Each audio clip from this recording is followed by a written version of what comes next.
Buga Vandim. Se inscreva, bora pra aula então?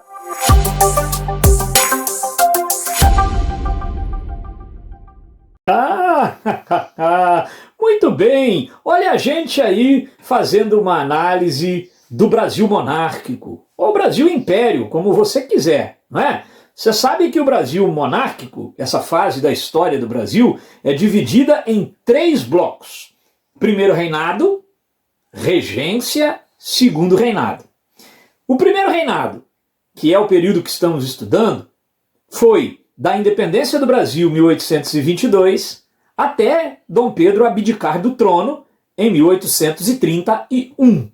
E é justamente esse período, chamado de primeiro reinado, que hoje a gente está encerrando, ok? Você viu que, bom, não tem tanta matéria assim. A gente deu uma olhadinha lá na Constituição de 1824, onde estão a boa parte das questões que vamos enfrentar. A gente viu conflitos como Confederação do Equador e Guerra da Cisplatina. Conversamos um pouquinho sobre a imprensa, sobre a igreja e sobre a questão de Dom Pedro I oscilar politicamente. Ele começa o governo como uma esperança liberal, mas aos poucos vai se distanciando desse grupo e assumindo um perfil mais autoritário, centralizador. Está tudo amarradinho lá na Constituição de 1824. Muito bem, hoje a gente está no apagar das luzes do primeiro reinado. Como é que isso chegou ao fim? Bora então, na nossa lousa digital interativa de LED, hein? Olha o que a gente está vendo lá. A gente está vendo, primeiro, a renúncia. Quando aconteceu? 7 de abril de 1831. Preciso decorar o dia, o mês? Não. Preciso saber o ano? É bom. É bom. É recomendável. Não morra, minha filha. 1831, tá bom? Ó, pensa que é o celular do Brad Pitt. 9949. 9 anos para o primeiro reinado, 9 anos para a regência, 49 anos para o segundo reinado. Ah, Vandinho, eu não sou chegado em Brad Pitt, então pensa que é o celular da Gisele Bündchen, dá uma ligadinha para ela aí, fala que ó, o Vandinho mandou um beijão, tá legal? Beleza? Então, olha, se você tem 9949 na manha, sabendo a data da independência do Brasil, 1822, daí para frente fica fácil calcular esses números, né? 1822 mais 9, 1831. 1831 mais 9, 1840. 1840 mais 49, 1889. Matou a charada. Beleza? Então, ó, 1831, Dom Pedro I abdicou ao trono. Presume-se, deve ter havido razões para isso. Ninguém desiste da vida boa de rei, de imperador, de um trono à toa. Ah, não, à toa não deve ser. Ok? Ele com certeza foi forçado a abdicar. Perdeu o que hoje, modernamente, chamamos de governabilidade. E faz jus ao ditado da vovó: o que começa mal, dificilmente termina bem.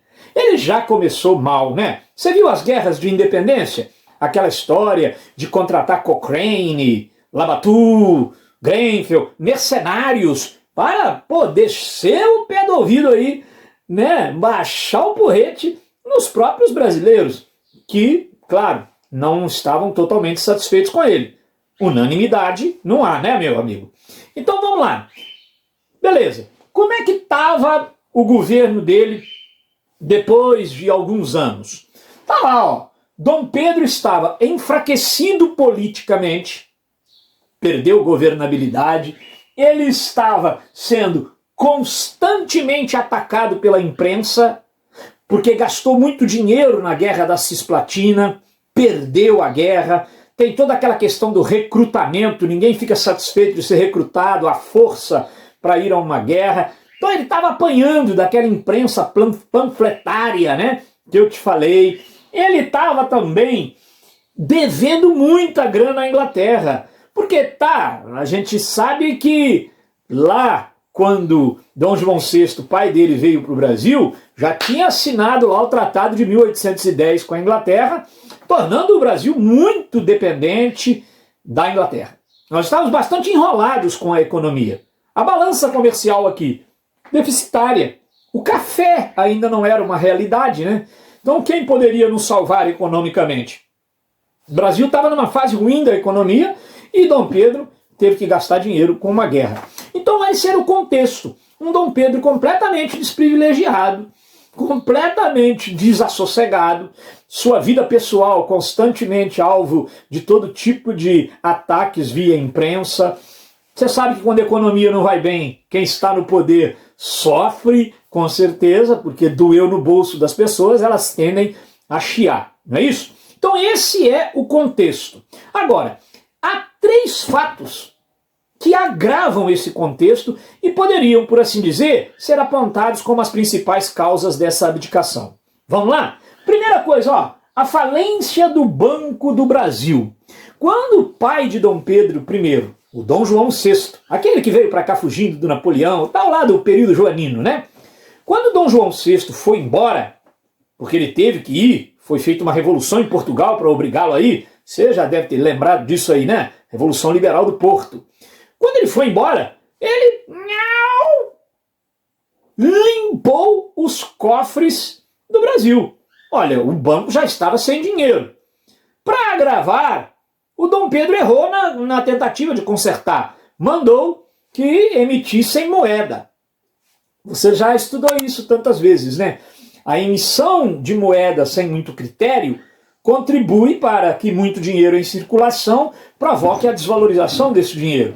Agravando ainda mais a crise, começou a haver uma enxurrada de dinheiro falso circulando pelo Brasil. Então foi assim que, melancolicamente, em 1829, foi decretada a falência do Banco do Brasil. Dom João VI, pai de Dom Pedro I, fundou o Banco do Brasil. Dom Pedro I afundou o Banco do Brasil. Só buga nós, Vandinho. Bom, então isso é um motivo já que vai somar-se a outros motivos, levando Dom Pedro a perder a ponta do cipó. Você entende, eu creio eu, que quando um banco vai à falência, todo mundo que tinha dinheiro depositado lá, quando for sacar, vai topar com um caixa dizendo: "Ih, seu dinheiro evaporou, o imperador usou". Ai, ai, ai, isso dói. Segundo caso, o assassinato do jornalista Líbero Badaró. Era um italiano radicado aqui no Brasil, que além de jornalista, era médico, era político, era um homem muito importante, e ele era uma pedra no sapato de Dom Pedro I e de um desembargador paulista. No Dom Pedro I ele batia firme, porque a Constituição de 1824, muito autoritária, centralizadora, era o foco dos ataques do Líbero Badaró. Nesse desembargador, ele também batia por conta do autoritarismo, do personalismo. O homem tinha lá uns episódios de abuso de poder. O fato é que um dia à noite, Líbero Badaró, voltando para sua casa, foi atacado por 4 homens, levou vários tiros e 4 dias depois morreu no hospital. Um homem foi preso, mas depois foi solto, ninguém foi punido. E o enterro do Líbero Badaró foi uma verdadeira revolta. Uma verdadeira revolta.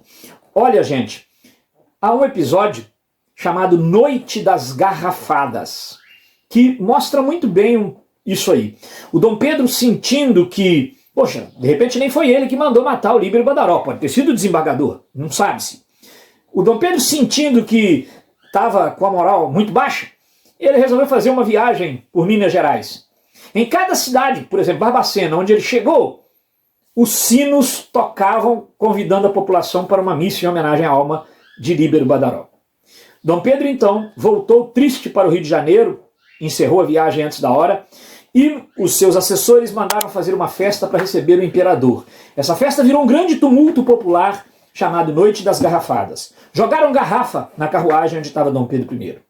As coisas não estavam bem para ele. Pior ainda, esse assassinato foi em 1830, mas pior ainda, desde 1826 já havia um mega problema, chamado crise sucessória ou questão sucessória portuguesa. O Dom João VI morreu e isso abriu uma gama de possibilidades. O herdeiro é Dom Pedro I. Se ele assumisse o trono, isso significava a união do Brasil a Portugal outra vez. E muita gente, tanto lá quanto cá, não desejava isso. Dom Pedro demorou a se decidir se ele renunciava ao trono de Portugal e ficava com o do Brasil ou o contrário.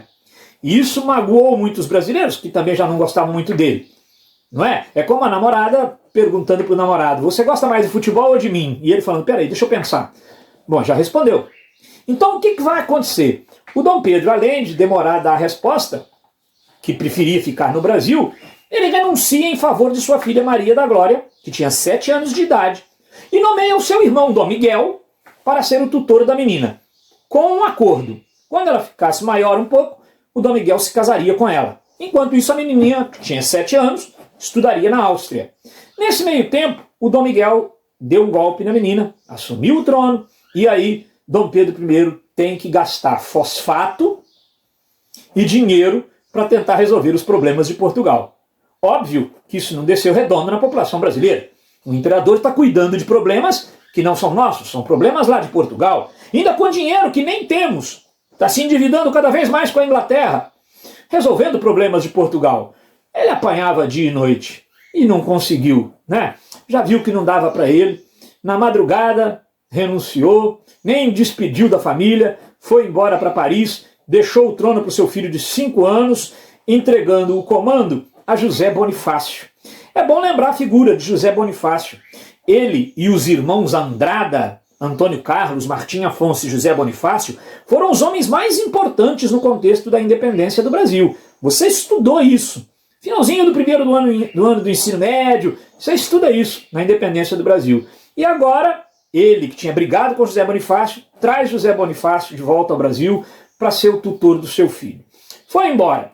E aí, Evandro? Ele foi para Paris, ficou lá na Torre Eiffel, na Estátua da Liberdade. Como é que ele ficou lá? Vendo o Taj Mahal? Não! Ele ficou trabalhando na questão sucessória portuguesa. Dom Miguel, que era tido como um homem depravado, nossa, um homem que tiravam do capeta e botavam nele os defeitos. Ele ficou lutando para derrubar o irmão lá em Portugal. Essa contenda durou, inclusive, 7 anos.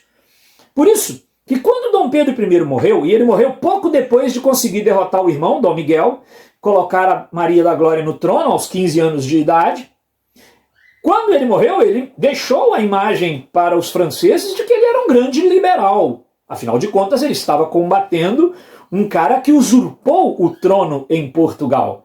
Beleza? Morreu aos 36 anos, de tuberculose, num apartamento em Paris. Beleza, galera? Então, olha, termina aí o primeiro reinado, mas o garoto que herdou o trono tem apenas 5 anos.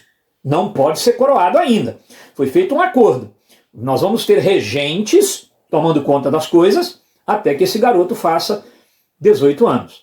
Você já fez as contas. Se ele tinha 5 anos, só pode assumir o trono quando fizer 18?